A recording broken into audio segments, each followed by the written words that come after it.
HIV is a virus, which means that it cannot reproduce on its own. It must use the machinery of a suitable host cell in order to replicate. Therefore, when HIV enters the body, it embarks upon a search for a host cell that bears the appropriate surface protein receptors. Specifically, the virus targets helper T cells, which display CD4 proteins on their surface, through which HIV gains entry to the cell. HIV has specific surface proteins called GP120, which attach to the CD4 proteins on the helper T cells. In addition to the CD4 receptor, HIV must also bind to a co-receptor called CCR5 in order to enter the cell. Once HIV binds to the CD4 protein and the co-receptor, it fuses with the cell and the lipid membrane of the virus is incorporated into the cell membrane, which in turn allows for the viral core to successfully enter the cell. When the viral core enters the cell, it loses its coating and the viral genetic material, which in the case of HIV is single-stranded RNA, enters the cytoplasm of the cell.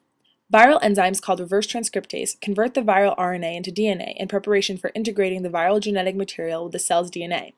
Reverse transcriptase uses the virus's single-stranded RNA in order to produce a complementary strand of DNA.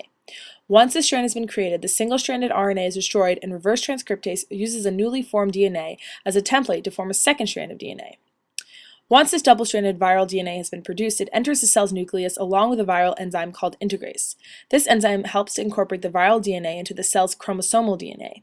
The integrated viral DNA is called a provirus. Thus, when transcription occurs after the viral DNA has been incorporated, viral RNA is produced, which provides the code for the production of specific viral proteins, which are required for viral assembly.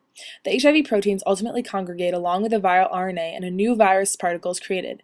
This new virus particle then proceeds to push its way out of the host cell by a process termed budding, in which the newly formed virus takes some of the cell's outer envelope, which is in turn covered with HIV glycoproteins, which bind to CD4 proteins and co-receptors. The new copies of HIV are free to move around and infect other helper T cells.